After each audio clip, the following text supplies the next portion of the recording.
네, 지난 시간에는 이제 우리가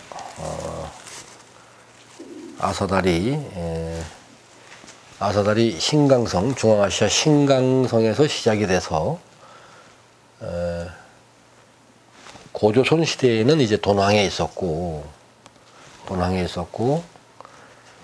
서기전 325년 길림성 돈화로 이제 천도를 했단 말이죠. 그래서 사실 여러 가지 근거가 있습니다만, 우리가 이제 지명만 놓고 본다면은, 돈화라고 하는 지명은 이제 돈황처럼 되자, 돈황의 영광을 되찾자, 이런 의미를 담고 있습니다. 그래서 그 지명을 놓고 봐도 돈화라고 하는 지명은 돈황이 없으면은 생길 수 없는 그런 지명이란 말이죠.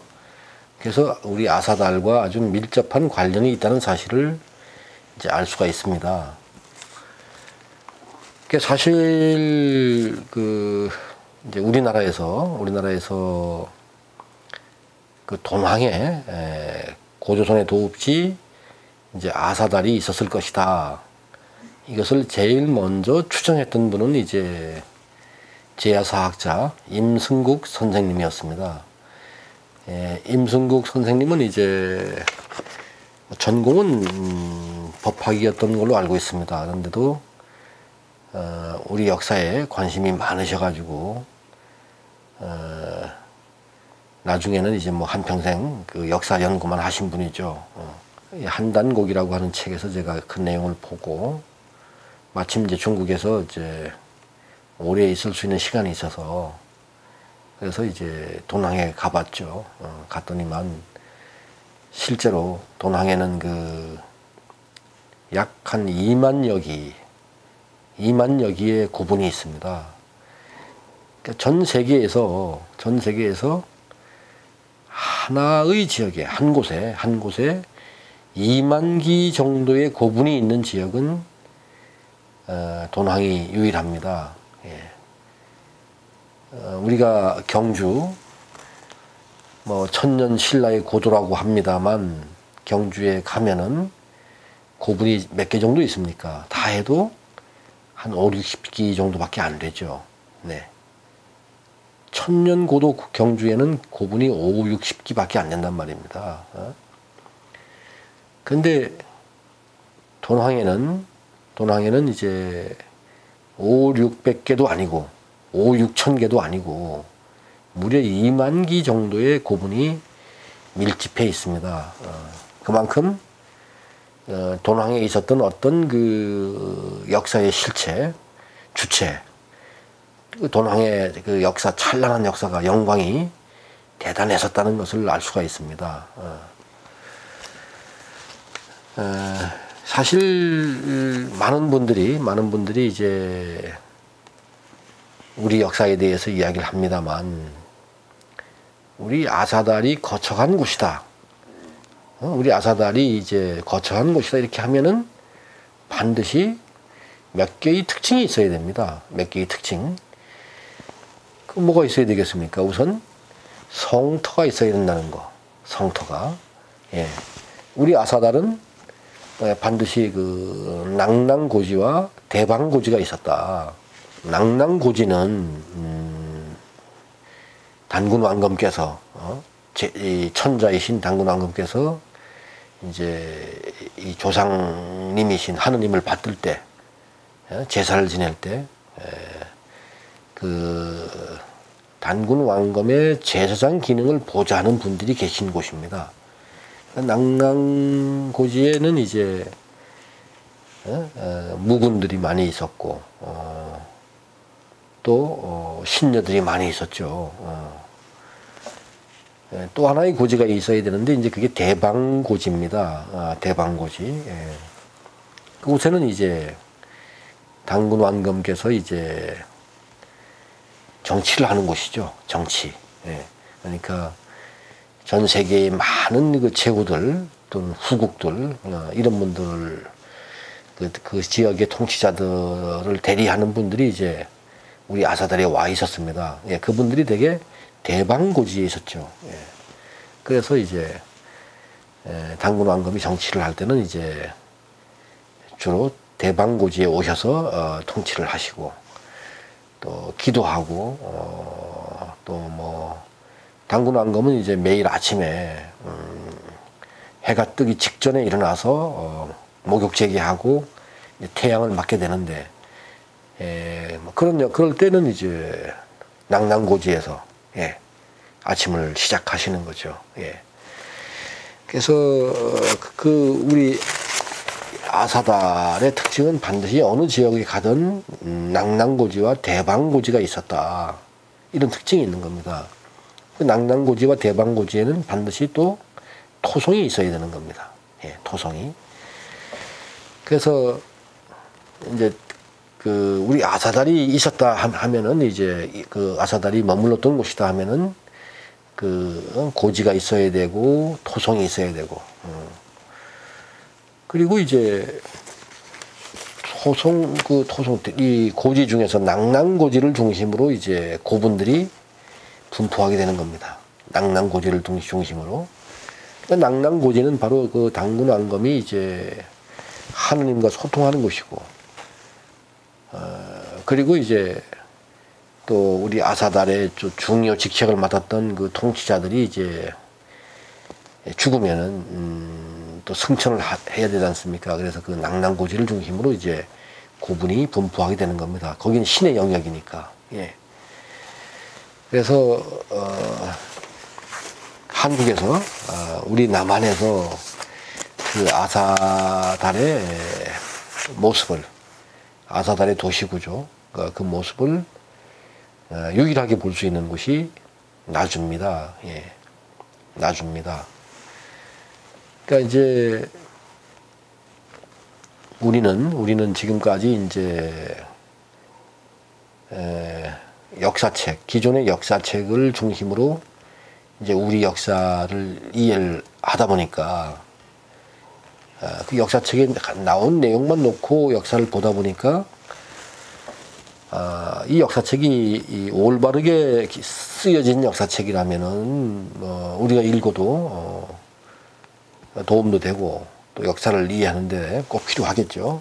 그러나 만일에 역사책을 쓴 사람이 악의적인 이유를 가지고 거짓말의 역사를 써놨다. 이렇게 한다면은 또 어떻게 되겠습니까? 우리가 큰 착각에 빠지게 되는 겁니다. 예. 사실 가장 대표적인 게 이제 백제 역사입니다. 예, 백제 역사입니다. 제가 지난 시간에도 잠깐 언급을 했습니다만 사실 우리가 책에 있는 내용만 놓고 보니까 백제는 우리 한반도의 남서부, 지금 우리 남한의 호남과 충청도에서도 뭐 충주나 뭐 제천 단양 지역은 이제 신라의 영역이니까 충청도의 이제 일부 지역이 이제 백제의 영역인 겁니다. 백제 작은 나라잖아요. 굉장히 작은 나라입니다. 근데 이게 잘못됐다는 것이 말이죠. 백제가 그렇게 작은 나라가 아니라는 것을 우리가 또 뭐에서 알 수가 있느냐. 역사책에는 작은 나라로 되어 있는데 작은 나라로 되어 있단 말이죠. 삼국사기, 김부식의 삼국사기에는 백제는 아주 보잘것없는 나라, 작은 나라입니다. 이 작은 나라인데 실제로는 작은 나라가 아니었다 이거죠. 그게 뭘 보고 알 수가 있느냐. 여러분, 이 신라가 말이죠. 신라가 우리 삼국사기는 이제 신라 중심의 역사입니다. 신라는 힘이 있고 대단히 번성했고 발전했고 이렇게 이제 설명이 되는 거란 말이죠. 그런데 그렇게 잘난 신라면은 왜 자기 혼자 자기 능력으로 백제를 망가뜨리지? 자기 혼자 전쟁을 해서 백제를 이겨야 될 거 아닙니까? 그런데 신라가 어떻게 했습니까? 자기 능력만 가지고는 백제하고 싸워서 이길 수가 없으니까 신라는 중국의, 그 당시에 중국이 당나라죠. 응? 예, 당나라를 끌어들여서 당나라와 야합을 해서 예, 백제를 무너뜨리게 되는 겁니다. 우리가 이제 대체적으로 역사책에 나오는 내용을 보면은 나당 연합군이 약 한 20만 정도 되는데, 그 중에 예, 병력의 한 15만 정도가 당나라 군이었습니다. 신라군은 한 5만밖에 안 되잖아요. 예. 그 20만 군대가 이제 백제를 무너뜨리는데, 사실 백제가 그렇게 보잘것없는 작은 나라라면은 신라가 1대1로 싸워도 이길 수가 있잖아요. 우리가 삼국사기에 나오는 역사만 놓고 보면은, 김부식의 삼국사기에 나오는 역사만 놓고 보면은 백제와 신라가 1대1로 싸워도 신라가 이기게 되어 있습니다. 그만큼 신라가 강하게 표현되어 있습니다. 백제는 보잘것없다고 표현되어 있고. 그런데 내용을 놓고 보면은 앞뒤가 안 맞는다는 거죠. 역사책대로 신라가 그렇게 잘났고 힘이 있고 이런 나라라면 왜 1대1로 백제를 못 이겼느냐 이거예요. 왜 당나라 끌고 오느냐. 그래서 나당 연합군도 보면은 신라군은 5만, 당나라군은 15만. 3배가 많았잖아요, 당나라군이. 그래서 20만 군대를 가지고 이제 백제를 무너뜨린 거란 말이죠. 예. 그럼 백제는 뭡니까? 이 20만 군대하고 싸울 만한 능력이 있었던 겁니다. 뭐 지긴 했습니다만. 예. 신라가 당나라까지 끌고 와서 백제를 무너뜨려야 할 정도로 백제는 강했던 겁니다. 실제 작은 나라가 아니었죠. 그런데 이 백제는 보잘것없는 나라로 되어 있습니다. 여기서 이제 우리가 제가 지금까지 이제 아사달에 대해서 설명을 했습니다. 아사달, 고조선. 김부식은 삼국사기의 시작을 신라사로 합니다. 신라사로 하면서 뭐라고 하느냐? 신라사로 하면서 이제 박혁거세에 대해서 설명을 합니다. 신라의 이제 시조가 박혁거세니까. 그래서 이제 박혁거세가 이제 서기전 37년에 이제 나라를 세웠다는 거죠. 그런데 그 중심이 누구냐? 조선의 유민들이 서나벌 산곡간에서 이제 육촌을 이루었다. 이렇게 얘기를 하는 겁니다. 그러니까 김부식의 삼국사기에서 조선은 딱 한 번 등장합니다. 조선이 딱 한 번 등장하는데, 그게 이제 신라 본기에 조선의 유민들이 신라를 세웠다. 이렇게 이제 딱 등장을 하는 겁니다. 고조선이 제가 말씀드린 대로 세계를 지배했던 위대한 나라란 말이죠. 그 고조선이 위대한 나라라는 것은 김부식이 신라가 고조선의 계승자다. 이것을 밝혀놓은 데서 알 수가 있습니다. 그러니까 김부식은 신라의 출자를 고조선으로 못 받고 있습니다. 그러면 여기서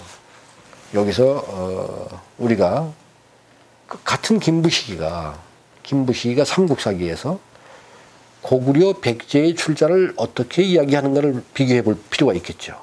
네. 그러면은 김부식은 이제 고구려 백제의 출자를 싸잡아서 부여라고 하고 있습니다. 네. 싸잡아서 부여. 그 세계가 부여에서 나왔다. 그래서 백제가 부여시로 성씨를 삼았다. 이렇게 나온단 말이죠. 그러니까 백제는 부여씨가 백제의 왕이었다. 이런 얘기를 하고 있습니다. 그럼 우리가 이제 김부식의 삼국사기의 특징이 자, 신라는 출자가 고조선이다. 고구려와 백제는 출자가 이제 부여다. 이렇단 말이죠. 이 부여가 얼마나 시원찮은 나라였는지는 역시 고구려 본기에서 김부식이 설명을 합니다. 예. 김부식은 이 고구려사의 시작을 주몽, 동명성왕부터 시작을 합니다. 그래서 고구려 본기 시조 동명성왕주에서 이렇게 설명을 합니다. 동명성왕은 주몽이라 한다 이거죠. 주몽. 그렇게 하고서 이제 가로 열고 혹은 뭐 추모, 상해 또는 중모라고도 하는데 도대체 뭐가 뭔지 모르겠다, 황당하다 이렇게 이제 한 줄 딱 써놓고서 바로 이제 금와 설화로 시작을 합니다. 그러니까 고구려 시조가 주몽이다. 그는 동명성왕이다 이렇게 해놓고 바로 이제 부여의 헤브루 왕이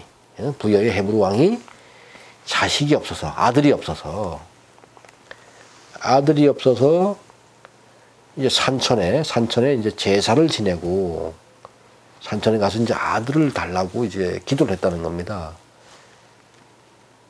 그리고 이제 돌아오는 길에 이제 곤연이라고 하는 연못가에서 이 헤브루 왕이 타고 가는 말이 헤브루 왕을 태운 말이 곤연이라는 연못가에 이르렀을 때 이 말이 이제 큰 돌 바위를 보고서 이제 말이 갑자기 걸음을 딱 멈춘단 말이죠.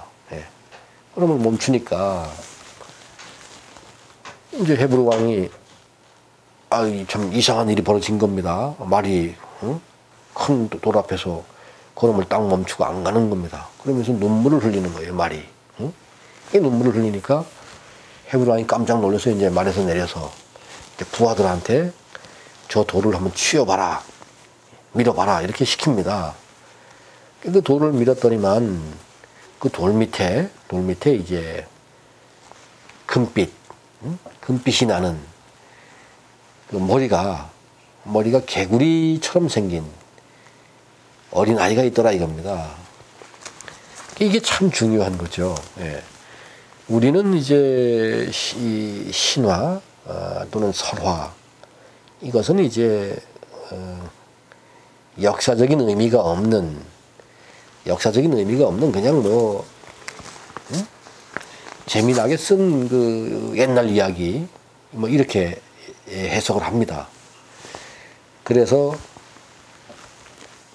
우리 그 주류 사학자들은 단군 신화 이렇게 이야기하면서 그것은 사실이 아니다. 신화를 사실로 믿으면은 큰 착각에 빠진다. 믿으면 안 된다. 신화는 오직 신화일 뿐이다. 이렇게 이제 이야기를 하는 거란 말이죠. 그래서 고조선 역사를 부정하는 겁니다. 그 단군 신화가 나오기 때문에 아니다 이겁니다. 근데 사실은 그 신화를 모르기 때문에 그 무지에 빠져서 그런 얘기를 하는 겁니다. 신화만큼 가치 있는 역사책이 없습니다. 예, 이 세상에서 신화만큼 중요한 역사가 없는 겁니다. 예, 옛날에 우리 조상들은 그 당시에는 지금처럼 뭐 이렇게 책을 마음대로 쓴다든지 뭐 필기구가 주변에 널려 있는 이런 오늘날 같은 시대가 아니었단 말이죠. 그 당시에는 문자도 사람들이 잘 모를 때고, 물론 이제 문자는 이제 특수한 제사장이나 또는 무군들이나 신녀들은 알았겠죠. 또 뭐 통치를 하는 분들 이런 분들은 알았겠지만 일반 국민들은 문자를 몰랐습니다. 그러니까 그 세상이 이 문자를 모를 때니까 그러나 말은 알아듣는단 말이죠. 그래서 신화를 만들게 되는 겁니다. 문자를 모르는 시절에 신화를 만들어서 신화로 얘기를 하면은 이제 사람들이 이제 관심을 갖는 거죠. 그 신화에. 그래서 신화를 역사를 신화로 이제 비의적으로 표현을 해서 만들어 놓는 겁니다. 예를 들어서 이 단군 신화에 이제 그 나오는 내용이 그렇지 않습니까? 이제 환웅이 이제 하늘에서 이제 내려왔습니다. 그 환웅은 누굽니까? 이제 하느님의 이제 환인 제석의 이제 아들입니다. 하나님의 아들, 천자죠. 천자. 예, 천자가 이제 내려와서 이제 태백산 이제 신단수 옆에 이제 내려와서 이제 신시를 베풀었다. 신시를 베풀었다는 얘기는 이제 신시는 원래는 신시의 신이 이제 세신자입니다. 세신자.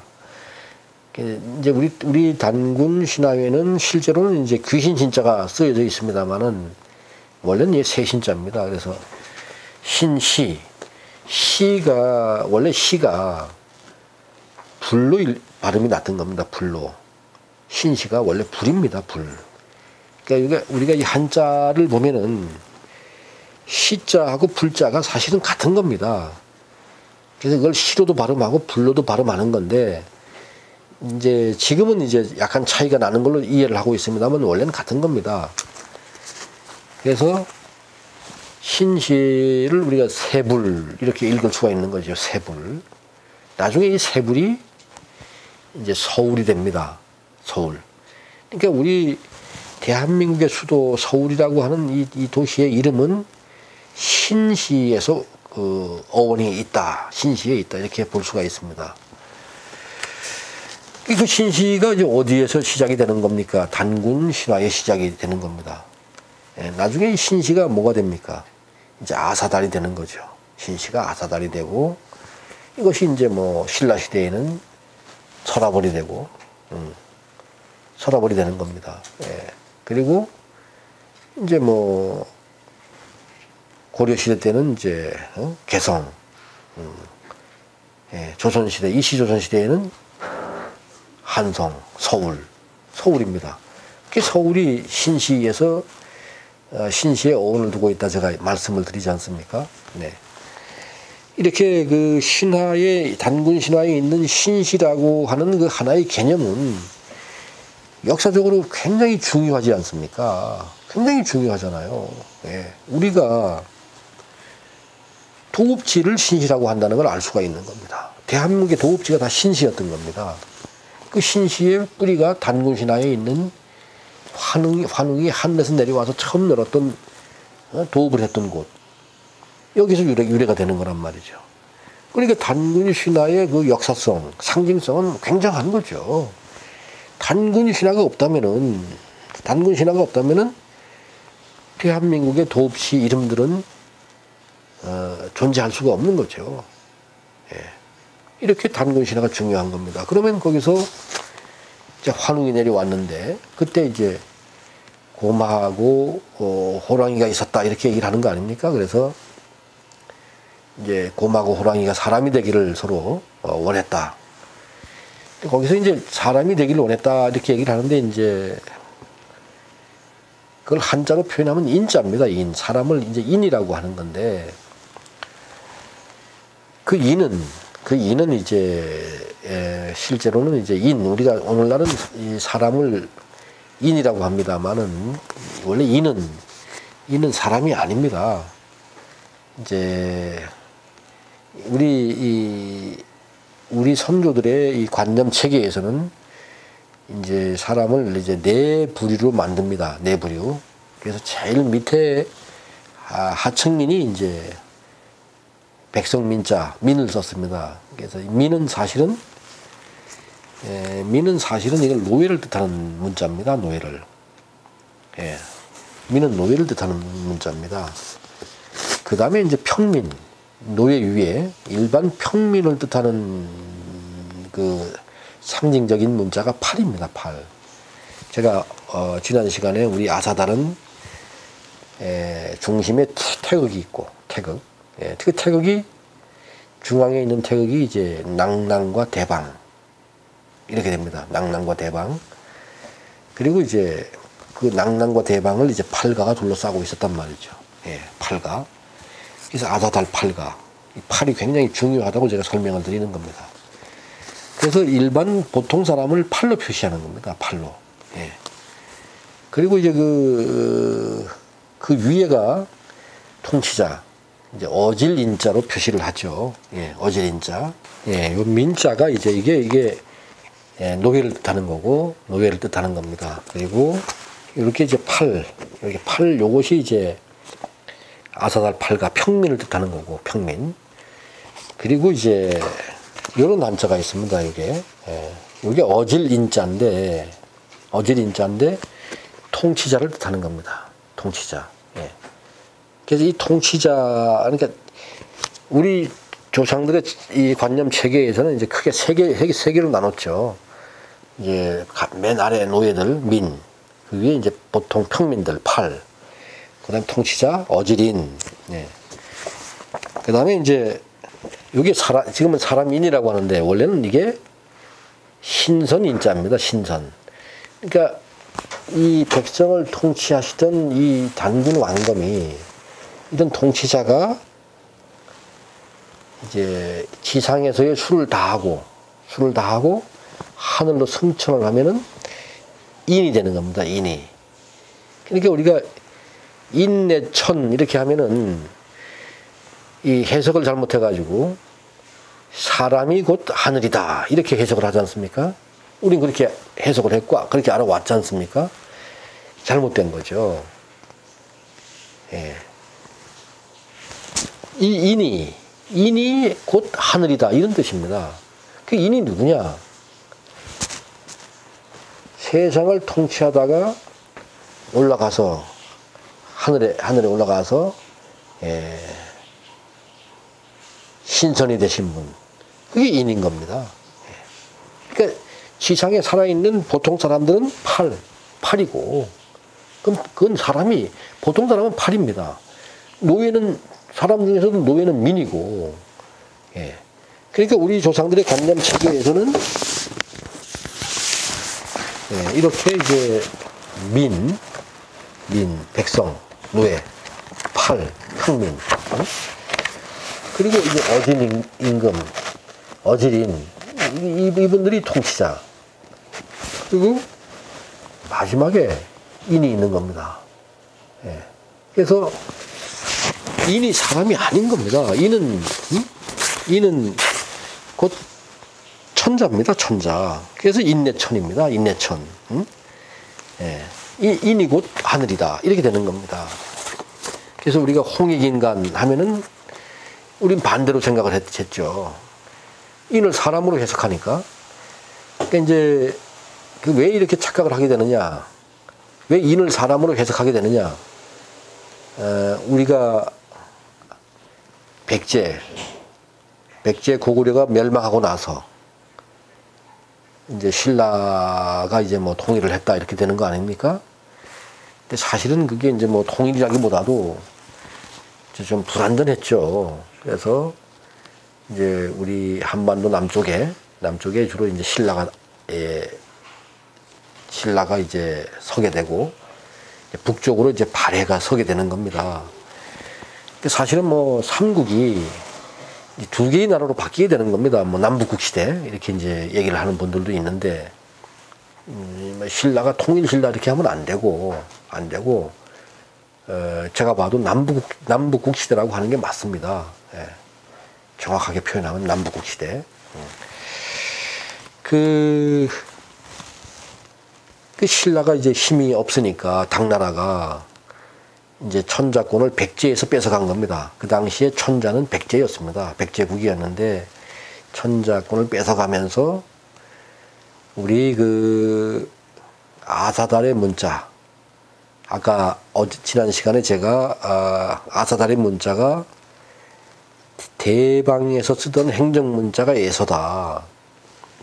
낭랑구역에서 쓰던 신성 문자가 해서다 이렇게 말씀을 드렸는데, 이 문자는 천자국이 쓰던 문자입니다. 고조선 천자국이 쓰던 문자지 않습니까?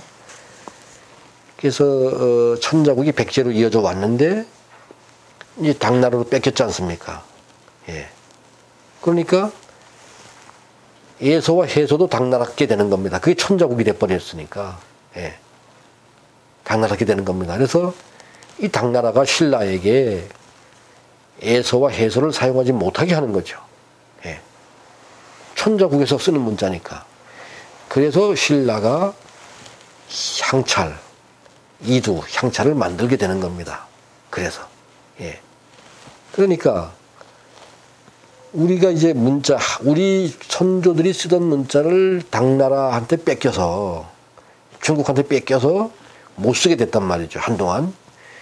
근데 이 당나라 사람들은, 물론 아사달에 간 사람들도 있습니다만, 대부분 사람들은, 이 당나라 사람들이 이제 대부분은 뭐 중국 한족이지 않습니까? 밑에, 특히, 밑에 당나라의 뭐 대부분 사람들은 이제 인구의 90% 이상이 중국 한족입니다. 물론 뭐 그들은 노예였지만, 예, 민이었지만, 노예. 그런데 이 사람들이 남의 문자, 우리나라의 문자를 뺏어가지고 가서 하다 보니까 이 한자의 본뜻을 많이 잃어버리게 됩니다. 본뜻을. 그래서 인을, 즉 하늘의 신선을 뜻하는 인자가 사람이 돼버린 겁니다. 그래서 이 본뜻을 잃는 바람에 인이 사람이 된 겁니다, 이게. 그러니까 이제 우리가, 물론 나중에 이제 신라 같은 경우에도, 신라 사회의 특징이 보면은 이제 김부식이 신라를 쓸 때 꼭 국인이, 국인, 즉 나라 사람 이렇게 표현을 합니다. 국인. 민이라는 말을 안 씁니다. 신라에서는. 국인 이렇게 씁니다. 이제 사실은 이제 팔가도 무너졌고, 그러니까 아사달 팔가는 천자국이지 않습니까? 응? 천자. 원래는 이제 백성들, 우리 신라에 이제 보통 사람들을 표시하려면은 팔로 표시를 해야 되는데, 팔로. 국팔, 이래 되는 거죠. 국팔. 팔로 표시를 해야 되는데, 아사달 팔가가 천자의 나라의 그 백성을 의미하는 거니까, 그걸 못 쓰게 되는 겁니다, 팔을. 예, 팔을 못 쓰게 되고, 쓸 게 없으니까. 국민 하면은, 다 노예가 돼버리니까. 예. 그래서 우리 신라에서는 이제 국인, 이렇게 쓰게 되는 겁니다. 국인. 국인이 뭐 누구를 왕으로 세웠다. 국인이 뭐 제사를 지냈다. 이렇게 그 신라사의 특징은 국민, 뭐 국팔 이렇게 안 하고 국인 이렇게 씁니다. 그런데 이제 중국에서는 이제 민을 쓰죠. 민을. 결국은 이제 중국이 한자를 제대로 몰랐다는 사실을 거기서 알 수가 있습니다. 예. 우리 한자를 뺏어가서 이제 쓰면서 이제 한자의 본의를 많이 잃어버려서 그런 착각을 하게 되는 겁니다. 그래서 이제 인이 사람이 된 겁니다. 나중에 이제 차전, 이제 옥편 이걸 처음에 만드는 사람들이 이제 뭐 청나라 때, 얼마 안 됐습니다. 옥편의 역사는. 청나라 때 이제 강의자전이 만들어졌죠. 그래서 청나라에서 이제 강의자전을 만들어서 그 강의자전이 수입이 되다 보니까 우리 조상들이 만들었던 그 에서와 해서의 본뜻을 거의 중국식으로 해석을 하게 되는 겁니다. 예, 중국식으로. 그래서 이제 이는 완전히 사람으로 고정이 되는 겁니다. 그래가지고 홍익인간 하면은, 예, 뭡니까? 널리 사람들을 이롭게 하기 위하여 이렇게 된 거 아닙니까? 그래서 우리가 홍익인간 하면은 뭐 널리 사람을 이롭게 하기 위하여 이렇게 해석을 하는 거죠. 인내천 하면은 사람이 곧 하늘이다. 사실은 이거는 언어도단입니다. 언어도단이고 조상모독이죠. 아까도 제가 말씀드렸습니다만 이는 세상을 통치하던 천자가 하늘로 승천해서 인이 되는 겁니다. 예? 우리 삼신 할머니 같은 분들이 인입니다. 우리 민족을 통치하던 최고 지도자. 이분이 살아있을 때는 어질인자를 썼습니다. 살아있을 때는 어질인자를 썼고, 이분이 하늘로 올라가시면 이제 인이 되는 겁니다. 그래서 인내촌이 되는 것이고 홍익인간이 되는 겁니다. 그러면은 홍익인간의 뜻이 뭐겠습니까? 널리 사람을 위하여가 아니고 널리 하늘을 위하여. 인이 곧 하늘입니다. 인내촌, 인이 곧 하늘이잖아요. 널리 하늘을 위하여, 널리 하늘에 계신 조상님들을 위하여. 예. 조상 무서운 거 알라고, 조상 무서운 거 알라고 말이죠. 그래서 환웅이 오신 겁니다. 널리 사람을 이렇게 하기 위해서 오신 게 아니고, 신이 무섭다는 걸 알기 위해서. 신을 똑바로 믿어라. 신을 똑바로 믿어라. 올바른 신앙을 가져라. 우리 민족은 신이 누굽니까? 신이 조상입니다. 조상. 네, 조상입니다. 하느님이 우리 조상입니다. 우리 천손이잖아요. 그래서 천손. 관념이 그렇게 되는 겁니다. 천손. 네? 하느님이 곧 우리 조상인 겁니다. 그 하느님을 똑바로 알아라. 하느님을 똑바로 믿어라. 고만 떨지 말고, 너 잘난 것만 생각하지 말고 조상을 똑바로 알아라. 그런 뜻에서 환웅이 내려온 겁니다. 홍익인간 하려고. 근데 우리가 그걸 지금 와서는 인을 사람으로 해석해버리니까 어떻게 됩니까? 사람이 곧 하늘이 돼버리니까 기고만장한 거죠. 조상 모독을 하게 되는 겁니다. 거꾸로 이렇게 해석이 되는 거죠. 예. 그래서 이게 한자가 이제 그렇게 변화가 됐는데, 이제 제가 드리는 말씀은 이제 한자를 우리가 뺏겼던 겁니다. 예. 당나라에 뺏겨가지고 이제 이런 모순이 생기는 것이죠. 근데 이제 아까도 말씀드린 것처럼 이제 우리가 이제 그 역사에서 이제 혼동을 하게 되는 게 이제 기록자가 이제 정확하게 해놓으면 우리가 혼동을 안 하는데, 기록자는 이제 자기 유리한 쪽으로 역사를 기록하게 되니까 김부식이 이제 신라 중심의 역사. 제가 볼 때는 김부식이 그렇게 했다기보다는 이제 백제 고구려를 망가뜨린 신라가 아마 그렇게 정리했을 수가 있습니다. 신라가 이제 고구려와 백제는 망할 수밖에 없는 나라였다. 그거는 뿌리도 없는 나라였다. 그래서 내가 신라가 당나라를 끌어들여서 이제 깨끗하게 치웠다. 이렇게 되는 것이죠. 그래서 이제 고구려와 백제를 출자를 부여로 만들었단 말이에요. 그래서 아까 이제 우리가 금화신을 제가 설명을 드렸습니다만, 이제 그 금화가 이제 그렇게 이제 금색의 이제 개구리 빛나는 아이가, 개구리처럼 머리가 생긴 금색의 아이가 이제 바위 밑에 있었던 겁니다. 그래서 이제 그 아이를 이제 데려다 기릅니다. 근데 여기서 이제 금색의 개구리처럼 생겼다. 뭡니까, 개구리? 개구리가 이제 편두를 상징하는 겁니다. 편두를 상징하는 거죠. 그래서 이 편두가 누구냐? 그게 이제 곡갈모자를 쓰는 사람입니다. 결국 우리 그 단군 왕금은 다 편두였습니다. 편두. 그래서 금화가 곧 단군 왕금의 자손임을 알 수가 있습니다. 예, 금화가 단군 왕금의 자손이라는 사실을 알 수가 있습니다. 그래서 그 신화는 그 허탄한 이야기 같지만 굉장히 중요한 것을 비하고 있다. 그래서 단군 신화에서도 이제 곰과 호랑이가 이제 사람이 되기를 희망합니다. 그러니까 이제 환웅이 어떻게 합니까? 쑥과 마늘을 줬다는 거죠. 이걸 먹고 100일 동안 이제 금식 기도를 해라. 이렇게 되는 거 아닙니까? 그래서 그 쑥과 마늘을 쑥과 마늘을 말 그대로 쑥과 마늘로 해석을 하면은, 그러면 잘못되는 겁니다. 쑥과 마늘은 어떤 중요한 것을 상징하고 있는 겁니다. 그 마늘이 뭐를 상징하느냐? 마늘. 우리가 또 착각하는 게 있습니다. 우리가 착각하는 게, 마늘 하면은 이제 순수한 우리 한국어다. 마늘이. 이렇게 이제 착각을 하는 겁니다.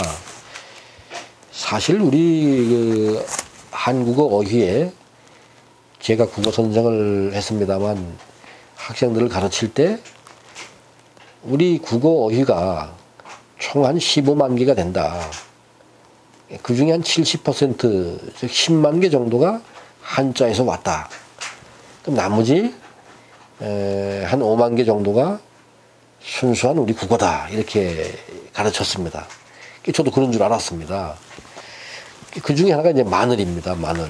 마늘은 이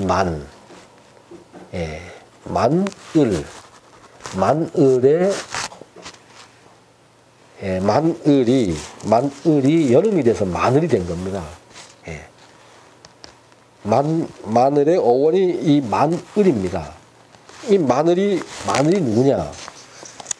이 마늘이 삼신할머니입니다. 삼신할머니입니다. 그래서 우리가 단군 신화에서 쑥과 마늘을 먹었다고 하는 것은 뭐냐? 삼신할머니로부터 하늘로부터 정통성을 얻었다. 그러니까 우리 민족은 누구든지 천자가 되려면은, 통치자가 되려면은 하늘로부터 승인을 받아야 되는 겁니다. 그래서 우리 말에 참 우리 말이 굉장히 중요한 겁니다. 역사성이 담겨 있습니다. 누굽니까? 임금은 누가 냅니까? 하늘이 낸다는 겁니다. 임금은 하늘이 낸다. 그런 말이 왜 생겼느냐? 예, 하늘에 있는 그 조상신, 삼신으로부터 통치권이 내려와야 되는 겁니다. 그러니까 쑥과 마늘을 먹었다는 거 할 때 마늘은 뭐냐? 하늘로부터 권력을 받았다는 얘기를 상징하는 겁니다. 이 마늘이 곶갈모다처럼 생겼습니다.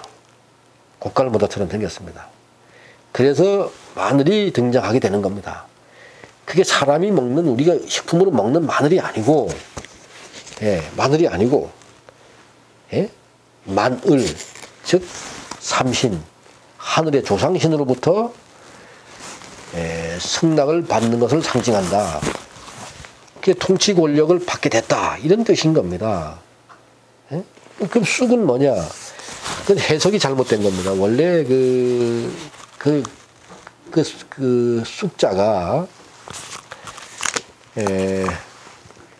원래는 이제 쑥도 그 중에 하나입니다만 애자입니다. 쑥애자인데 여러 가지 뜻이 있었습니다. 여러 가지 뜻이 있었는데 그 중에 하나가 이제 쑥이라는 뜻이 있었는데 이제 해석을 잘못해가지고 이제 쑥만 가지고 얘기를 하는 거죠. 사실은 그게 아니고 낭낭대방고지를 뜻하는 겁니다.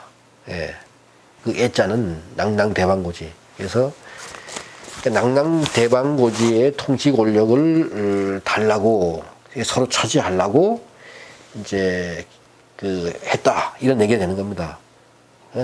호랑이족하고 곰족이 서로 권력을 차지하려고 했다. 그래서 나중에 호랑이가 도망을 가지 않습니까? 호랑이가 쑥과 마늘이 먹기가 힘들어서 도망을 갔다고 했지 않습니까? 이 곰족과 호랑이족이 싸웠습니다. 싸워서 거기에서 호랑이족이 피해서 그 치우가 호랑이족을 데리고 거느리고 아사단에서 도망을 가게 되는 겁니다. 바로 우리 단군 신화는 그런 역사를 쑥과 마늘에 비유해서 설명을 한 겁니다. 그런 역사를 상징적으로 설명을 한 거죠. 그런데 이 정신 나간 우리나라의 주류사학자들이 마늘로, 사람이 먹는 마늘로, 쑥은 사람이 먹는 쑥으로 해석을 해가지고 어떻게 사람이 뭐 호랑이하고 곰이 말이야 쑥과 마늘만 먹고 100일을 살 수가 있겠느냐. 그게 심하다 이거야. 그거는 역사가 아니다.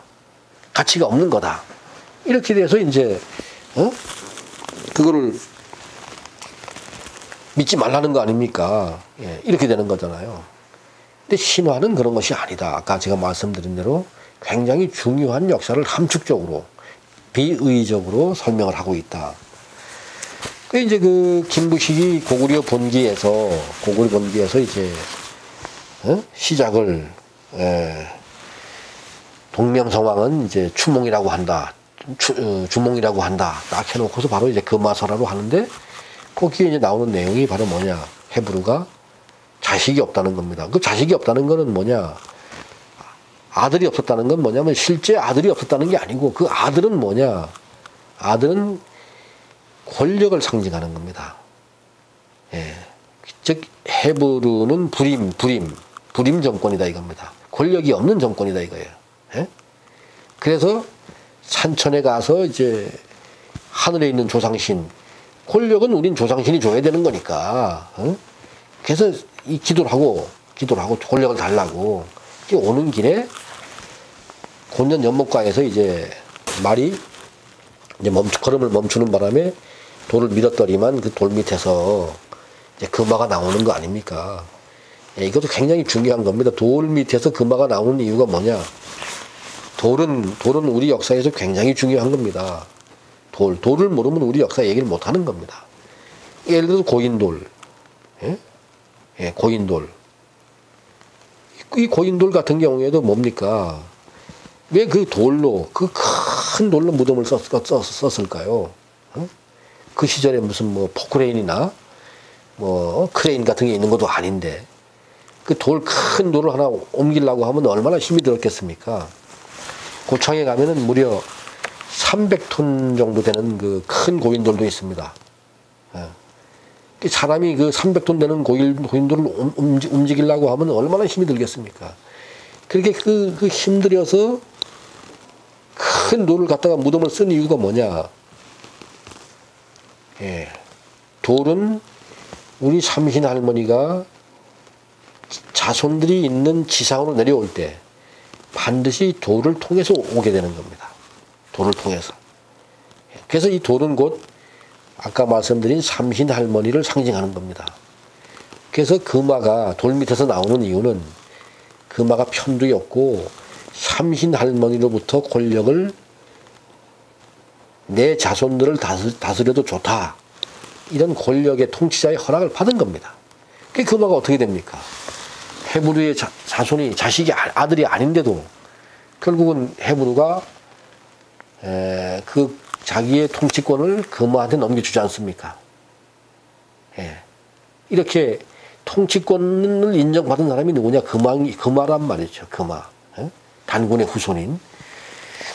이제 그 말을 얻어가지고 이제 헤브루가 이제 궁으로 돌아갑니다. 헤브루를 얻어서 궁으로 돌아갔고, 그런데 이제 그 부여의 재상 아람불의 꿈에 이제 하느님이 나타난다는 거 아닙니까? 하느님이 나타나서 천재가 나타나서, 그리고 이제 하느님이 이제 아람불한테 얘기를 합니다. 이곳에 내가 나라를 세우겠으니까 내 자손으로 하여금 나라를 세우겠다. 즉 천자로 하여금 나라를 세우겠다. 그러니까 너는 다른 곳으로 피해가라. 동해가에 가서본이라는 곳이 있는데 그 땅이 기름지고 좋다. 오곡이 알맞다. 넌 그쪽으로 가라. 이렇게 하느님이 지시를 합니다. 그러니까 이걸 신화로 생각을 하면은 이게 아무 역사가 안 되는 거죠. 그래서 이 북부의 헤브론은 이제 하느님의 뜻대로 갑니다. 옮겨가서 어떻게 합니까? 그곳을 동부여라고 이름을 하게 되는 겁니다. 동부여. 자, 그리고 그 부여의 고도, 부여의 고도에는 이제 어디선가 누가 왔다 이겁니다. 누가 왔는데 자칭 하느님의 아들이라고 하는 해무수가 나타나서 이제 도읍을 정했다. 이렇게 되는 겁니다. 그러니까 그 당시 지금 이 금과 설화에 나오는 헤브루 북부여의 도읍지가 지금의 돈화에 있었던 겁니다. 돈화에 있었는데,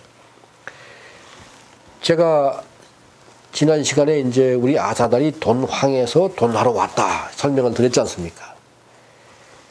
바로 그 역사를 지금 김부식이 그 역사를 설화의 형식을 빌려서 기록을 한 겁니다. 실제로 우리 아사달이 돈황에서 서기전 325년에 돈화로 오게 되는 겁니다. 그 사건을 지금 김부식이 설명을 하는 겁니다. 그때 아사달이 돈황에서 돈화로 올 때, 그때 부여가 돈화에 도읍을 하고 있었는데 도망을 갑니다. 쫓겨갑니다. 이렇게 부여는 시원찮은 나라다 이겁니다. 정확하게 말씀드리면은 우리 아사달 천자는 좌현왕, 우현왕이 있습니다. 좌현왕이 어디에 있었느냐? 황색인종을 다스리는 왕이 좌현왕입니다. 그걸 대왕이라고 하는 것이죠. 좌현왕이 바로 지금의 홍산 문화가 발견되는 이 요소 지방에 있었던 겁니다. 이 요소 지방에 있었고, 좌현왕이, 이 좌현왕의 후국 중에 하나가 부여입니다. 고조선의 천자는 세계를 다 지배하는 거고, 우현왕이 대월지, 우현왕이 대월지고, 이게 이제 백인들의 나라를 다스렸고, 우현왕이, 좌현왕이 이제 황색인종을 다스리는 겁니다. 곰할머니 자손들, 우현왕이 치할머니 자손들을 다스리는 겁니다. 전체를 다스리는 게 단군왕검인 겁니다. 천자. 그러니까 부여는 좌현왕급도 아니고 그 아래의 후국입니다. 후국. 아주 힘이 없는 나라죠. 그러니까 단군왕검의 아사달이 오겠다고 하니까 말 한마디 못하고 가서본으로 도망을 가게 되는 겁니다. 말 한마디 못하고. 김부식이 그 역사를 알았기 때문에 신라는 출자를 조선이라고 했습니다. 신라는 출자를 조선이라고 하고 어떻게 합니까? 백제하고 고구려는 싸잡아가지고 출자를 부여로 해놨습니다. 부여로. 시원찮은 원래가 그 시원찮은 종족이었다는 거죠. 백제하고 고구려가 통치권 가질 만한 자격이 안 됐던 사람들이다 이겁니다.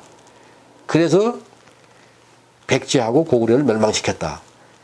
당나라 끌어들여서 자기 합리화를 해놓은 겁니다. 그렇게.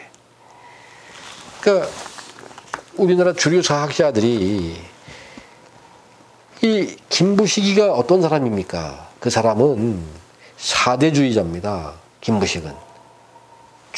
중국 중심적 사고를 하는 사람입니다. 김부식이가 묘청, 서경천도를 주장했던 묘청일파를 다 한 칼에 그냥 다 죽인 사람입니다. 다 척살한 사람이에요. 그 김부식이가 허튼한 옛날 이야기를 그 신화, 이유 없는 신화를 갖다가 자기가 쓴 삼국사기 고구려 본기에다가 집어넣겠습니까? 그럴 사람이 아닙니다. 그 역사기 때문에 거기다 집어넣은 겁니다. 집어넣은 겁니다. 그래서 김부식이가 삼국사기를 쓸 때 신라 중심의 역사책을 썼다는 얘기를 우리가 그렇게 그래서 할 수가 있는 겁니다. 이거 하나만 가지면 부족하겠죠. 또 하나 볼 수가 있습니다. 그 김부식은 이제 혁거세 본기 혁거세 거서간 그 21년조에서 신라 본기 혁거세 거서간 21년조에서 이렇게 얘기를 합니다. 그 이제 조선의 유민들이 이제 서나벌로 와서 이제 산 곳간에서 이제 육촌을 이루고, 그리고 이제 거기다가 이제 성을 쌓았다. 그래서 금성이라고 했다. 이렇게 얘기를 합니다. 금성이라고 했다. 그래서 그 금자는 이제 쇠금자입니다. 도읍지 이름을 이제 금성이라고 했다는 겁니다. 예. 사실 이 금성은 이제 천자의 도읍지를 금성이라고 하는 겁니다. 천자의 도읍지를. 제가 지난 시간에 이제 우리 단군왕검, 환웅 단군왕검은 다 김씨였다는 얘기를 했습니다. 김씨. 그분들이 김씨였다. 제사장들이 김씨였다는 얘기를 제가 했습니다. 그러니까 이제 우리가 바위 밑에서 나온 금화, 부여왕이 권력을 뺏기지 않습니까? 금화한테. 금화, 김화입니다. 김화. 그게 단군의 후손이라는 얘기를 제가 했던 겁니다. 예, 김화입니다. 그러니까 그 천자의 도시, 도읍지, 김의 도읍지다 이겁니다. 김의 도읍지. 예? 그래서 금성이라고 하는 겁니다. 예를 들어서 우리가 이 옛날에 이제 고구려 때 여기에 금나라가 있었습니다. 금나라. 이 금나라가 뭡니까? 김의 나라다 이겁니다. 김의 나라. 김의 나라.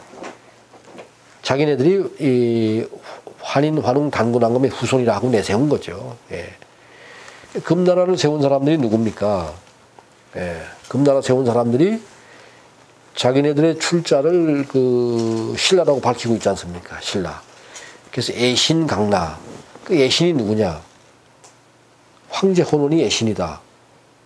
그분이 우리 환웅이다. 거발 환웅이다. 제가 말씀드렸지 않습니까? 그 애신이 김입니다. 김. 그 애신강라는 뭡니까? 애신의 나라를 잊지 말자. 김의 나라를 잊지 말자. 그래서 금나라라고 했던 겁니다. 예. 그러니까 금성이라는 거는 우리 하늘로부터, 삼신할머니로부터 자기 후손을 다스릴 수 있도록 허락을 받은 천자의 도읍지. 이 천자의 도읍지가 금성인 겁니다. 예. 그러니까 이게 아사달을 금성이라고 하는 겁니다. 예? 그러니까 김부식이 신라는 출자가 고조선이다 밝히고 있고 도읍지가 금성이다 이렇게 밝힌 겁니다. 예. 그러니까 천자의 정통성이 신라에 있다 이렇게 밝힌 겁니다. 예.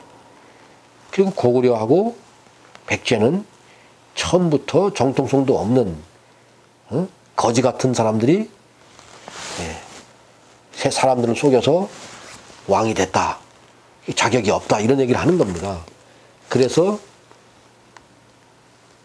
김부식은 백제본기 온조왕조에서 그렇게 얘기를 합니다. 온조왕이 이제 백제를 건국하는 과정을 설명해 놓고서 이 사람들은 본래 부여에서 나왔다. 고구려 한 가지로 부여에서 나와서 부여시로 성씨를 삼았다. 이렇게 출자를 부여로 밝히고 있는 겁니다. 예.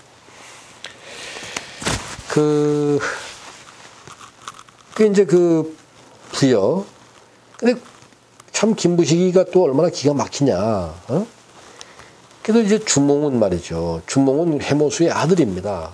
그 해모수가 누굽니까? 아사달 천자 아닙니까? 돈항에서 돈하로 천도하고 나서 처음에 왕이 된 천자입니다. 단군왕검의 그 지위를 계승한 분입니다. 그래서 주몽은 단군왕검의 씨라고 밝히고 있는 겁니다. 그런데 이제 고구려는 그렇게 해놓고 이제 백제는 어떻게 설명을 하느냐? 백제는 어떻게 설명하느냐 하면은 이제 비류와 이제 온조가 이제 주몽의 아들로 설명을 한번 합니다. 비류와 온조가 주몽의 아들이라 이렇게 하나 설명해 놓고 나중에 또 뭐라고 하냐면 혹 이르기를 이제 우태라는 사람이 있었다. 우태는 아까 말씀드린 이제 북부의 왕 헤브루의 서손이다. 이렇게. 그러니까 그 백제는 아주 더 나쁘게 표현을 해놨습니다. 그 고구려는 주몽은 그래도 해모수의 아들인데 우태는 이제 그 헤브루의 서손이다. 이렇게 이제 해놓고 그 이제 우태가 이제 소손호하고 결혼해가지고 이제 아들 비류하고 온조를 낳았다. 그리고 이제 죽었다. 죽고 소손호가 이제 주몽한테 이제 후처로 들어갔다는 거 아닙니까? 그래서 이제 그 졸본에서도 이제 비류하고 온조는 어떻게 됩니까? 이 졸본에서도 쫓겨나는 겁니다. 졸본 부여에서도 쫓겨나는 겁니다. 아니 아사달에서 쫓겨나는 것도 아니고 말이죠. 아사달에서 쫓겨나는 것도 아니고 졸본 부여 그 시원찮은 나라에서 쫓겨나는 겁니다. 그래서 세상을 유랑하다가 백제를 세웠다는 거 아닙니까? 이렇게 그 백제는 아주 출자가 형편없다. 근본이 없는 그 왕족이었다. 이걸 이렇게 설명을 하는 겁니다. 그런데 사실 그 백제는 온조의 백제는 한반도에 있었던 나라가 아닙니다. 온조의 백제는 바로 지금의 중국의 이 산동 지역, 이 지역에 있었던 나라입니다. 이 지역에. 그래서 이제 우리가 요소 백제 이렇게 얘기를 하는데 그 요소 백제가 있었던 나라입니다. 김부식이가 그 삼국사기 그 온조 본기에 백제 본기 그 온조 왕조에다가 설명을 그렇게 했습니다. 그 졸본을 떠나간 이제 온조와 비류가 폐수와 대수를 건너서 또 대방고지를 지나서 그래서 공손도하고 또 연결을 시킵니다. 그래서 공손도가 이제 우태 비류 온조의 친아버지 우태의 이제 딸을 공손도가 이제 자기 부인으로 삼았다. 그래서 이제 비류와 온조를 품어서 그 근처에서 나라를 열게 했다는 겁니다.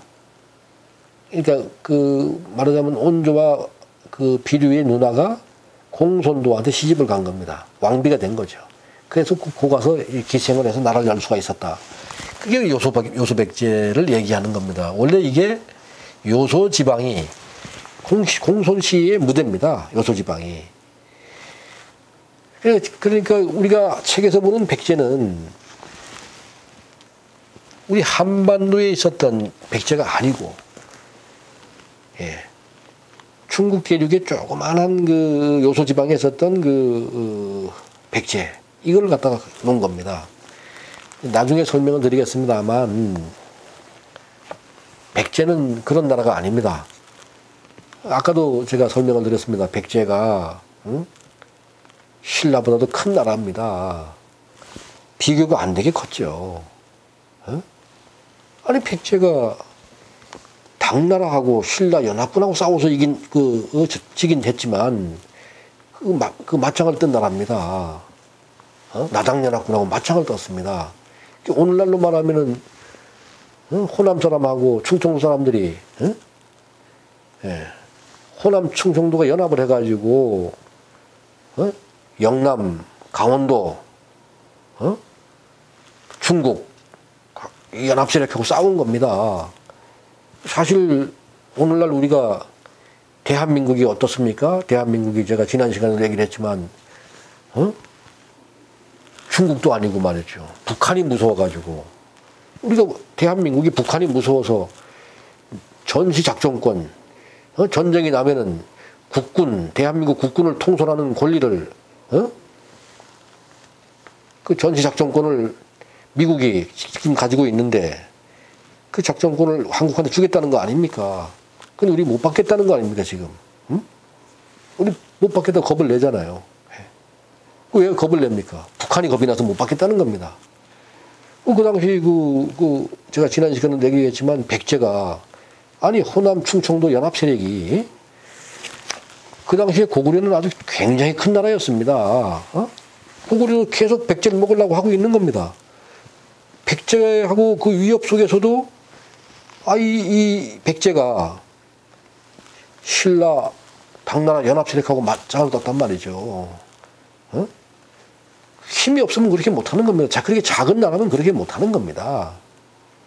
작은 나라면은 오늘 우리 입장을 한번 바꿔 생각해 보라고 제가 말씀드리는 겁니다. 우리 입장을 바꿔서 오늘날 우리 같으면 그렇게 하겠느냐? 예? 오늘날 우리 대한민국은 말하자면은 백제하고 신라가 합쳐진 나라입니다. 대한민국은. 예? 그런데 그 당시에 백제는 우리 대한민국의 반도 안 됐단 말이죠. 그런 나라가 어떻게 겁 없이 나당연합군하고 맞섰겠습니까? 참 상상하기 어려운 일이죠. 우리가 상상하기 어렵습니다.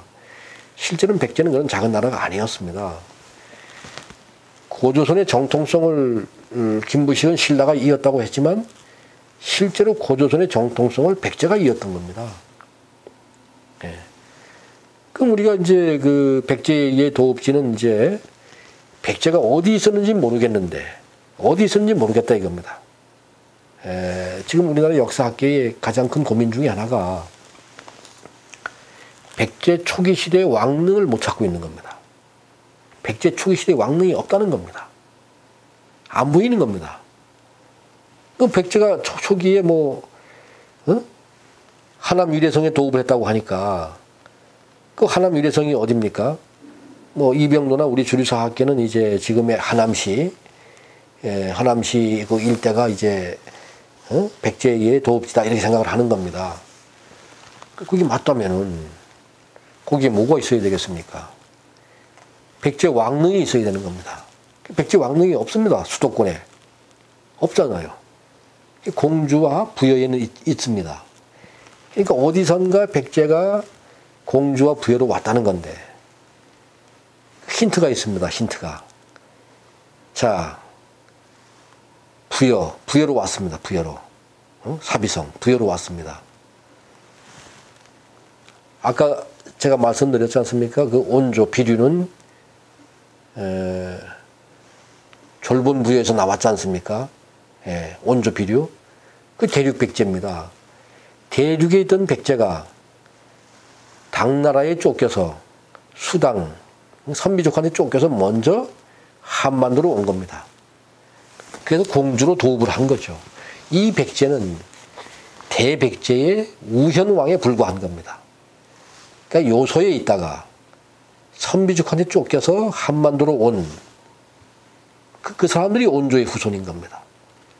공주로 도읍을 했다가 그 사람들이 부여로 갔고 그건 대백제의 우현왕지고 대백제의 좌현왕지가 일본에 있었고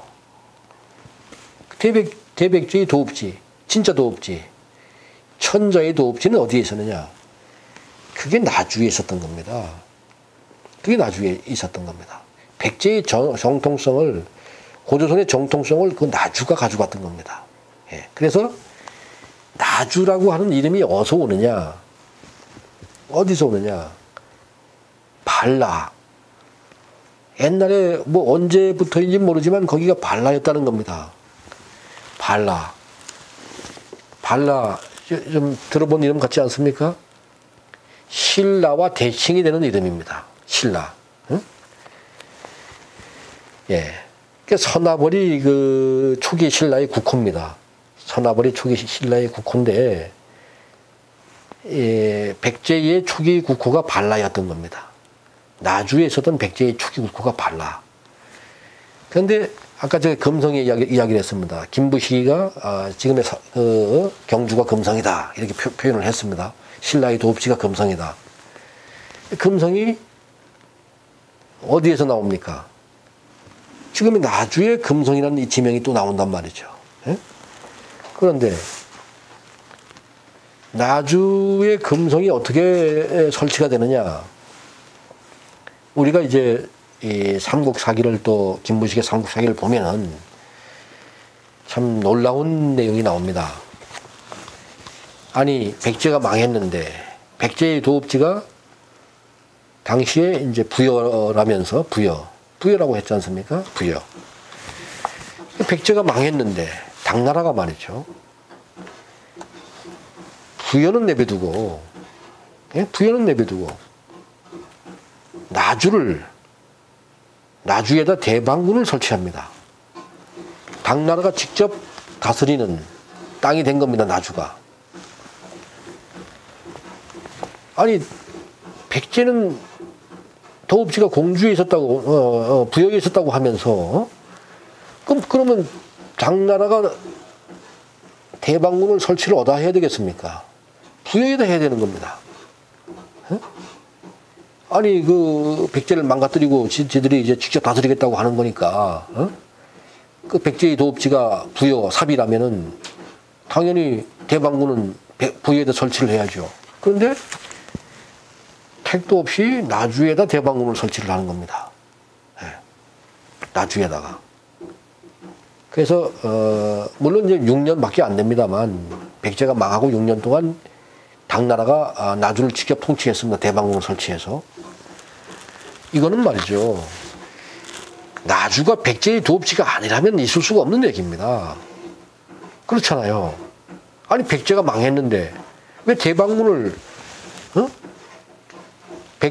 그 당나라의 식민지를 아니 왜 그 부여에다 백제의 도읍지 부여에다 설치를 안 하고 왜 하필 나주에 와서 하느냐 말이에요. 예. 나주에 설치를 한 겁니다. 그리고 이제 고구려 백제가 망하고 백제 고구려가 망하고 나서 이제 당나라하고 신라가 싸웁니다. 당나라 저놈들이 이제 속셈을 드러내는 거죠. 처음에는 신라를 끌어들여서 백제하고 고구려를 망가뜨렸습니다만 이제는 신라까지 망가뜨리려고 하는 겁니다. 신라까지. 그래서 신라하고 이제 당나라가 싸우게 되는데 당시 이제 신라 입장에서는 이 백제 유민들의 도움이 필요한 겁니다. 백제 유민들의 도움이. 사실 백제 유민들 입장에서는 따지면은 당나라보다 더 미운 게 신라죠. 예. 같은 민족인데 외세 끌어들여 가지고 망친 거 아닙니까? 그런데 백제 유민들은 당나라하고 신라가 싸우니까 백제 유민들은 어떻습니까? 당나라 편을 안 듭니다. 신라 편을 들었습니다. 이 장면에서 우리가 참 눈물이 나는 겁니다. 백제 유민들이 신라 편을 들어서 당나라하고 싸웁니다. 당나라를 그래서 한반도에서 몰아내는 겁니다. 고구려 유민들도 마찬가지입니다. 따지면은 백제나 고구려가 왜 망했느냐? 신라 때문에 망했는데 신라를 도와줍니다. 이렇게 돼서 도와주니까 이 신라의 문무왕이나 문무왕의 아들이 이제 신문왕이지 않습니까? 이분들은 아닌데 특히 문무왕 같은 게 범민 같은 경우에는 이제 백제의 도움을 많이 받았죠. 백제 유민들의 도움을 받아서 당나라를 물러칩니다. 그때는 그 나주를 벌을 안 내립니다. 당나라가 물러가니까 나주를 통의군으로 강등시킵니다. 통의군으로. 예? 벌을 내려가지고 나주에 벌을 내립니다. 예. 당나라가 물러가니까. 예. 그러다가 이제 경덕왕 때 금성군으로 고칩니다. 금성군으로. 예. 나주를. 그럼 왜 나주를 금성군으로 고쳤을까? 그런데 쇠금자 금성군이 아니고 비단금자 금성군인 겁니다. 예.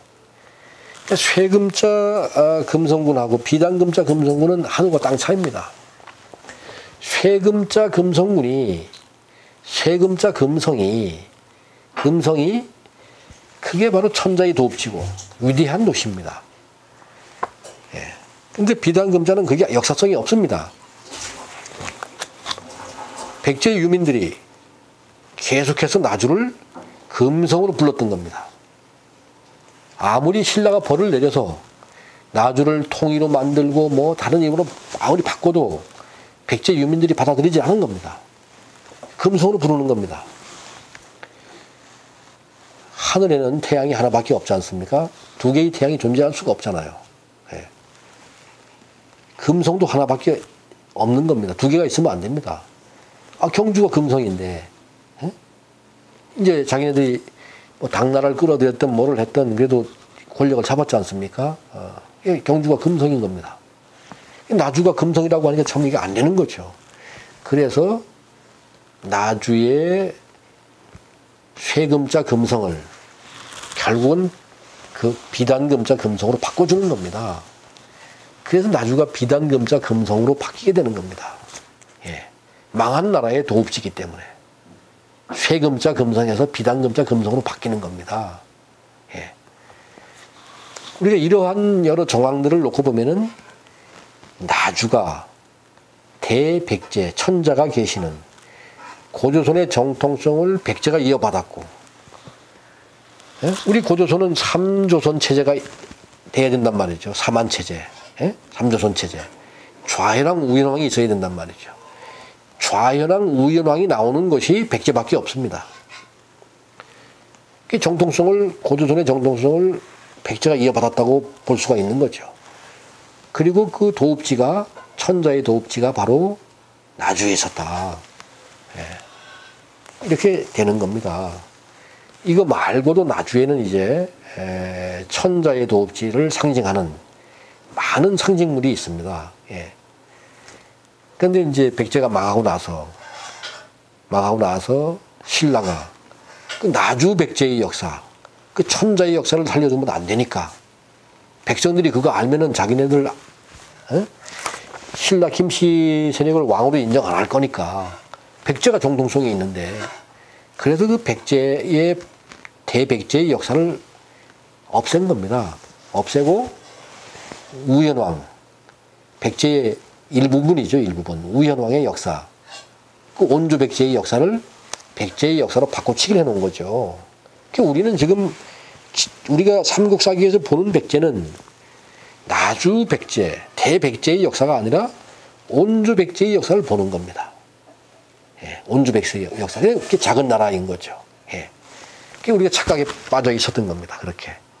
역사는, 예, 필요하면 그렇게 뭐 권력을 승자의 전리품이니까 승자 마음대로 쓰는 거니까, 예, 그렇게 할 수가 있는 겁니다. 예. 그래서 우리가 이 시간에는 이제 고조선이 망하고 이제 어떻게 찢어졌는가를 제가 전 시간에 했고, 이번 시간에는 이제 그 정통성을 이제 백제가 이어받았다. 그런데 신라가 당나라 끌어들여서 백제 고구려 멸망시키고 나서는 이제 자기네들이 자기 중심의 정통성을 만들기 위해서, 당위성을 만들기 위해서 이렇게 역사를 날조하고 왜곡을 해놨다. 우리는 그 날조된 역사, 당연한 거 아닙니까? 어? 아, 오늘날 말이죠. 민주주의 시대인데도 말이죠. 어? 대한민국이 국민의 투표를 통해 정권이 바뀔 때마다 말하는 게 바뀌지 않습니까? 어? 말하는 게 바뀌지 않습니까? 어? 저 한쪽이 집권하면은 자기네 역사를 좋게 얘기를 하려고 하고, 자기네 뿌리를 좋게 얘기하려고 하고, 어? 예, 바뀌는 겁니다. 근데 그 3기 쟁패를 했던 고구려 신라 백제 때, 예? 백제가 망했습니다. 그 역사를 온전히 둘 리가 없죠. 예? 온전히 둘 리가, 생각을 해보십시오. 온전히 그냥 가만두겠는가. 예? 그래서 그 백제의 역사가 사라진 겁니다. 근데 이제 일본은 또 왜 그럼 그 역사를 없앴느냐? 일본은 우리 그 나주 백제, 대백제의 식민지지 않습니까? 그 좌현왕이 있는 곳이지 않습니까? 응? 아, 일본이 대백제의 좌현왕이 있다는 것이 알려지면은 일본 그 기분 좋겠습니까? 그 일본은 그 대백제의 역사를 없앤 겁니다. 그리고 일본 중심의 역사를 새로 쓴 겁니다. 예. 그 당나라 또 백제 역사를 또 없앴죠. 그 왜 없앴느냐? 백제의 천자권을 뺏어간 나라가 당나라거든요. 응? 이 당나라도 또 백제 역사를 다 지운 겁니다. 한국에선 신라가 지우고, 일본에선 일본이 지우고, 중국의 당나라가 지우고, 이 백제 역사가 사라진 겁니다. 예. 지금도 중국의 이 절강성 지역에 백제촌이 남아있지 않습니까? 실제로 대백제, 나주백제의 영역이 지금의 산동반도, 요소 산동반도로 해서 절강성, 복건성으로 해서 베트남까지, 이 미얀마 동남아까지 이게 다 22담로, 백제 22담로국입니다. 이게 큰 영토를 갖췄던 거죠. 그래서 중국의 절강성에 백제촌이 있는 겁니다. 그냥 있는 게 아니고, 예. 옛날에 백제 영토였던 거죠. 예. 우리는 지금 작은 것만 보는 겁니다. 그러나 어찌됐건 백제가 망하면서 그 천자의 위대한 역사, 그 고조선의 그 유리한 역사를 백제가 계승했고, 백제가 망하면서 이제는 떠납니다. 중국으로 넘어갔습니다. 그때 당나라로 넘어가서 청나라가 망할 때까지 그 천자권을 중국이 갖게 되는 겁니다. 예. 그리고 우리 민족은 이제 영원히 이제 암흑기에 빠지게 되는 것이죠. 역사도 다 뺏기고, 다 조상도 뺏기고, 역사도 뺏기고, 문자도 뺏기고, 암흑기로 이제 들어가게 되는 겁니다. 사실은 이제 고조선이 붕괴되고 나서 계속 이제 내리막을 타고 있는 겁니다. 그래서 백제 시대만 해도 괜찮았습니다. 괜찮았는데 이제 백제 망하고 나서는 아예 이제 우리가 형편없는 나라가 돼서 이제 외침에 시달리는 그 아주 형편없는 나라, 동네북이 됐습니다. 동네북. 맨날 얻어맞고 사는 동네북이 된 겁니다. 그 원인이 어디에 있느냐? 백제 고구려가 망하면서, 그러니까 신라가 당나라 끌어들여서 백제 고구려 망친 거는 참 우리 역사에 참 그건 돌이킬 수 없는 치욕이죠. 예, 치욕이고 있을 수 없는 일이 벌어진 겁니다. 그런 겁니다. 다시 한번 정리를 하면 그렇습니다. 우리가 오늘날에도 보면은 자, 보수, 저는 중도주의자입니다. 보수도 아니고 진보도 아니고, 그런데 오늘날에도 보면은, 자, 미국에 더 기대는 사람들, 같은 한국 사람들이지만 미국 없으면 죽는 줄 알고 벌벌 떠는 사람들, 그 어느 사람들입니까? 사대주의가 뿌리 깊게 박혀 있는 사람들이 그 사람들입니다. 당나라 끌어들인 사람들. 예.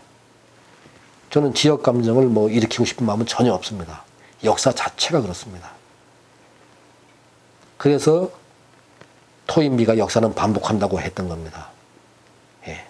미국 없으면 죽는 줄 아는 사람들, 외세 끌어들이고 강한 나라에 잘 붙는 사람들, 그런 겁니다. 그 역사 전통이 있었던 겁니다. 우리 스스로는 아무것도 우리 스스로는 할 수가 없다고 믿는 사람들이죠. 우리 스스로는, 왜 우리 스스로 못 하겠습니까? 우리가 누굽니까? 우리는 세계를 지배했던 고조선의 후예입니다. 우리가 세계를 지배했던 그런 민족인데, 왜 우리가 우리 스스로 아무것도 못 하겠습니까? 우리가 패권을 가졌던 나라인데, 신인류가 탄생하고 나서 서기전 325년까지 그 4만 년 이상의 오랜 세월 동안 세계를 장악했던 그 민족인데, 왜 우리가 우리 스스로 아무것도 못합니까? 미국이 없으면 나라를 지킬 수 없을 것처럼 생각을 합니까? 근데 그 뿌리가 어디에 있느냐? 신라의 후손들. 참 지금도 그런 생각에 젖어 있습니다. 참 역사는 그래서 우리가 똑바로 알아야 되는 것이죠. 이 강의를 영남이나 강원 분들이 보신다면은 진짜 한번 역사를 생각해 봐야 됩니다. 왜 그렇게 생각을 하는지, 미국이 없으면 과연 우리를 못 지키는지. 전쟁에서는 말이죠. 심리적인 게 굉장히 중요합니다. 북한이 핵무기 아니라 그 무엇을 가지고 있어도 우리 남한 국민들이, 대한민국 국민들이 이길 수 있다고 믿으면 이기는 겁니다. 전쟁도 하기 전에 미리 겁을 내서 전시작전권을 준다고 해도 받지 말자고 하고 이렇게 패배의식이 이미 젖어 있는 겁니다. 이런 사람들은 전쟁하면 집니다. 이미 시작도 하기 졌지 않습니까? 우리 스스로를 안 된다고 보는 사람들입니까? 예. 우리가 역사를 알아야 되는 이유가 여기에 있습니다. 예. 오늘은 여기서 마치겠습니다. 예.